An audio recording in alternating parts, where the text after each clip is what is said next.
The one and only Botticelli. Botticelli and Raphael, shirts and trousers. சட்டப்பேரவையில் முதலமைச்சர் மு க ஸ்டாலின் இது குறித்து பேசி வருகிறார். அதனை பார்க்கலாம். நிறைவேற்றப்பட்டிருக்கிறது. தமிழ்நாடு சட்டமன்ற பேரவையில் நிறைவேற்றப்பட்ட தீர்மானத்தை கருத்தில் கொள்ளாமல் இந்தியா முழுவதிலும் இச்சட்ட முன்வடிவுக்கு எதிராக முன்வைக்கப்பட்ட கருத்துக்களையும் கருதாமல் ஒன்றிய அரசு கூட்டாட்சி தத்துவத்திற்கு எதிராக தன்னுடைய கணைகளை தொடுத்து வருவதை ஜனநாயகத்தை நம்பிக்கை கொண்டோர், அரசமைப்பு சட்டத்தை நன்கு அறிந்தோர் ஏற்றுக்கொள்ள மாட்டார்கள். இந்த அவையும் எள்முனையளவும் ஏற்றுக்கொள்ளாது. எனவே வகுத்திருத்த சட்ட முன்வடிவை ஒன்றிய அரசு திரும்பப் பெற வலியுறுத்தி நான் கூறும் வரிகளை மாண்புமிகு உறுப்பினர்கள் திரும்ப கூறுவதற்கு தங்களுடைய அனுமதியை கோருகிறேன். அனுமதிக்கப்படுகிறது. திரும்ப பெறு, திரும்ப பெறு, திரும்ப பெறு, திரும்ப பெறு. வகுத்திருத்த சட்ட முன்வடிவை, வகுத்திருத்த சட்ட முன்வடிவை திரும்ப பெறு, திரும்ப பெறு, திரும்ப பெறு, திரும்ப பெறு. வகுத்திருத்த சட்ட முன்வடிவை திரும்ப பெறு, திரும்ப பெறு. நன்றி, வணக்கம்.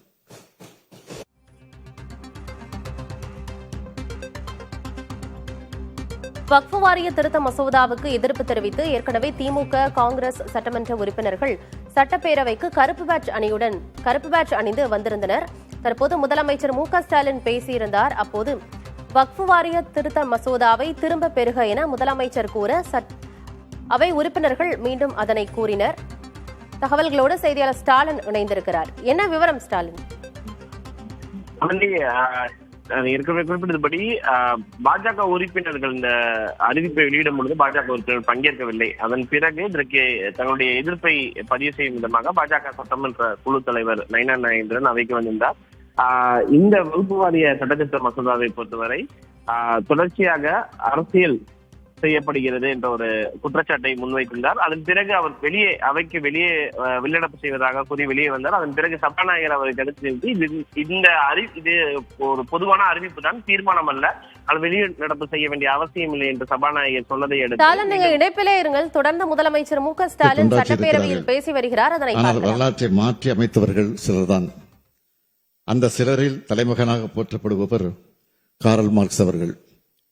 உலக புரட்சிகளுக்கும் இந்த உலகம் இதுவரை அடைந்துள்ள பல்வேறு மாற்றங்களுக்கும் அடித்தளம் அமைத்தது அவரது சிந்தனைகள் தான். அப்படிப்பட்ட எல்லாருக்கும் எல்லாம் என்ற சிந்தனையோடு தான் அவரது நினைவு நாளான கடந்த மார்ச் 14ஆம் நாள் நம்முடைய நிதிநிலை அறிக்கையை இந்த பேரவையில் தாக்கல் செய்தோம். இந்தியாவை பற்றி யாரும் எழுதாத காலத்தில் மிகச் சரியாக இந்தியாவை பற்றி எழுதியவர் அவர்தான். தீர்க்க முடியாத முரண்பாடுகள் உள்ள பல்வேறு இனங்கள், குலமரபுகள், சாதிகள், சமய கோட்பாடுகள், அரசுகள் ஆகியவைகளை ஒன்று சேர்த்து உருவாக்கப்பட்டு இருக்கின்ற புவியியல் ஒற்றுமையைத்தான் இந்தியா என்று அழைக்கிறோம். இந்தியாவின் கடந்த காலத்தில் அரசியல் எவ்வாறு மாறிய போதிலும் சமுதாய நிலை மாறவில்லை. எது எப்படி இருந்தாலும் சரி, அந்த மகத்தான கவர்ச்சிகரமான தேசம் ஒரு காலத்தில் மறுமலர்ச்சி அடைவார்கள் என்று உறுதியாக எதிர்பார்க்கலாம் என்று எழுதியவர் காரல் மார்க்ஸ் அவர்கள். அதனால்தான் மார்க்ஸ் ஏங்கல்ஸ் எழுதிய கம்யூனிஸ்ட் கட்சி அறிக்கையை முதலாக தமிழில் மொழிபெயர்த்து 1931ஆம் ஆண்டே வெளியிட்டார் தந்தை பெரியார் அவர்கள். அத்தகைய மாமேதை மார்க்ஸ் அவரது உருவச்சிலை தமிழ்நாட்டின் தலைநகரான சென்னை மாநகரில் அமைக்கப்படும் என்ற மகிழ்ச்சியான அறிவிப்பை இம்மாமன்றத்தில் அறிவிப்பதில் பெருமகிழ்ச்சி அடைகிறேன். 100 ஆண்டுகளுக்கு முன்பே தொழிற்சங்க இயக்கம் கோலோச்சிய இந்த சென்னை மாநகரில் அந்த மாமேதையின் சிலை அமைவது பொருத்தமானது என்று நான் கருதுகிறேன். மாண்புமிகு பேரவைத் தலைவர் அவர்களே, அடுத்து 2வது அறிவிப்பு. அகில இந்திய ஃபார்வர்ட் பிளாக் தலைவரும் உறங்கா புலி என்று போற்றப்பட்டவருமான PK மூக்கையா தேவர் அவர்களுக்கு நாளை 103வது பிறந்த நாள். மதுரை மாவட்டம் உசிலம்பட்டியில் 1923ஆம் ஆண்டு ஏப்ரல் மாதம் 4ஆம் நாள் அவருடைய பிறந்த நாள். இளம் வயதில் பசுமன் முத்துராமலிங்க தேவருடைய நம்பிக்கையை பெற்று ஃபார்வர்ட் பிளாக் கட்சியில் இணைந்தார். சுதந்திர இந்தியாவின் முதலில் 1952ஆம் ஆண்டு பெரியகுளம் தொகுதியில் போட்டியிட்டு வென்றார். அதன் பிறகு 1957, 1962, 1967, 1971, 1977 ஆகிய தேர்தலில் தொடர்ந்து உசிலம்பட்டி தொகுதியில் வெற்றி வாகை சூடியவர் மூக்கியா தேவர் அவர்கள். 1971ஆம் ஆண்டு ராமநாதபுரம் நாடாளுமன்ற தொகுதியில் போட்டியிட்டு வென்றவர். ஒரே தொகுதியில் தொடர்ச்சியாக வென்று மக்கள் நாயகனாக வளர்ந்தவர் அவர். 1967ஆம் ஆண்டு ஆட்சி மாற்றம் நடைபெற்ற போது பேரறிஞர் பிறந்த அண்ணாவுக்கு தோள் கொடுத்தவர் மூக்கியா தேவர் அவர்கள். அப்போது இந்த பேரவையில் தற்காலிக பேரவைத் தலைவராக இருந்தவர் அவர்தான். அன்றைக்கு சட்டமன்ற உறுப்பினருக்கு பதவி பிரமாணம் செய்து வைத்திருக்கிறார். கச்சத்தீவு ஒப்பந்தத்துக்கு எதிராக நாடாளுமன்றத்தில் முழங்கியவரும் அவர்தான். தேவர் சமுதாய மக்களுக்காக கல்வி நிறுவனங்கள் உருவாக்க வேண்டும் என்று முதலமைச்சர் அண்ணா அவர்களிடத்திலே கோரிக்கை வைத்தவரும் அவர்தான். அதனால்தான் கமுதி, உசிலம்பட்டி, மேலநீதிநல்லூர் ஆகிய இடங்களில் கல்லூரிகள் கழக ஆட்சியில் அமைக்கப்பட்டது. நியாயத்துக்கு ஒரு மூக்கையா என்று பேரறிஞர் அண்ணா அவர்களால் போற்றப்பட்ட மூக்கியா தேவர் அவர்கள் சிறப்பிக்கும் வகையில் உசிலம்பட்டியில் மணிமண்டபம் அமைக்கப்படும் என்று அறிவிப்பதில் மகிழ்ச்சி அடைகிறேன். நன்றி. சட்டப்பேரவையில் 110 விதியின் கீழ் முதலமைச்சர் ஸ்டாலின் சில அறிவிப்புகளை வெளியிட்டிருந்தார். அப்போது காரல் மார்க்ஸ் மற்றும் மூக்கையா தேவர் குறித்தும் பேசியிருக்கிறார். காரல் மார்க்ஸ்க்கு சென்னையில் அவரது உருவ சிலை அமைக்கப்படும் என்று முதலமைச்சர் ஸ்டாலின் அறிவித்திருக்கிறார்.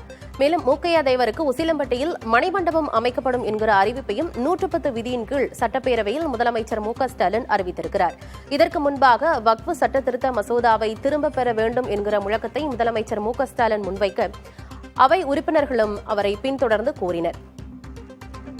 வக்ஃப் சட்ட திருத்த மசோதாவுக்கு எதிர்ப்பு தெரிவித்து திமுக மற்றும் காங்கிரஸ் சட்டமன்ற உறுப்பினர்கள் சட்டப்பேரவைக்கு கருப்பு பேட்ஜ் அணிந்து வருகை தந்திருக்கிறார்கள். இந்நிலையில் பாரதிய ஜனதா கட்சியினர் வெளிநடப்பு செய்திருக்கிறார்கள். தொடர்ச்சியாக முதலமைச்சர் ஸ்டாலின் வக்ஃப் வாரிய திருத்த மசோதாவை திரும்ப பெறுக என்கிற முழக்கத்தை முன்வைத்தார். அதன் தொடர்ச்சியாக 110 விதியின் கீழ் பல்வேறு அறிவிப்புகளை வெளியிட்டிருக்கிறார்.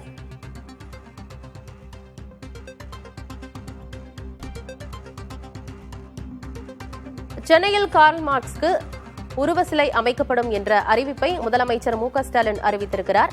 உசிலம்பட்டியில் மூக்கையா தேவருக்கு மணிமண்டபம் அமைக்கப்படும் என்கிற அறிவிப்பையும் வெளியிட்டிருக்கிறார் முதலமைச்சர் ஸ்டாலின்.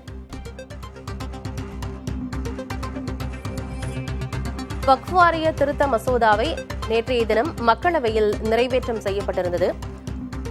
எதிர்க்கட்சிகளுடைய எதிர்ப்புகளுக்கிடையே நேற்று மக்களவையில் வக்ஃப் வாரிய திருத்த மசோதா நிறைவேற்றப்பட்டிருந்தது. இதற்கு எதிர்ப்பு தெரிவித்து தமிழக சட்டப்பேரவைக்கு திமுக மற்றும் காங்கிரஸ் சட்டமன்ற உறுப்பினர்கள் கருப்பு பேட்ஜ் அணிந்து வருகை தந்திருக்கிறார்கள். விவரங்களோடு செய்தியாளர் ஸ்டாலின் இணைந்திருக்கிறார். ஸ்டாலின், சட்டப்பேரவையில் முதலமைச்சர் ஸ்டாலின் 110 விதியின் கீழ் அறிவிப்புகளை வெளியிட்டிருக்காரு. அதற்கு முன்பாக வக்ஃப் திருத்த மசோதாவை திரும்ப பெறுகிற என்கிற முழக்கத்தையும் அவர் முன்வைத்திருந்தார். இது குறித்த விவரங்கள் என்ன ஸ்டாலின்?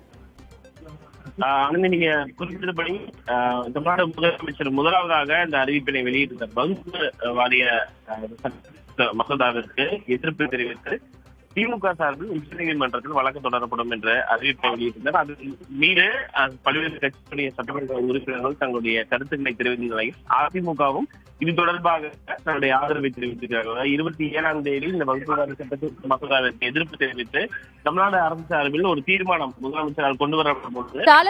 இணைப்பிலே இருங்கள். பார்ட்டி வேர்னாலும் ஐ ப்ரிஃபர் போட்டிசலி. எங்க இருந்தாலும் நம்ம ஸ்டாரா தெரியணும் இல்லையா?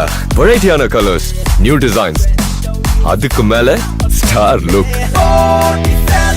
The one and only Botticelli. Botticelli and Raphael, shirts and trousers.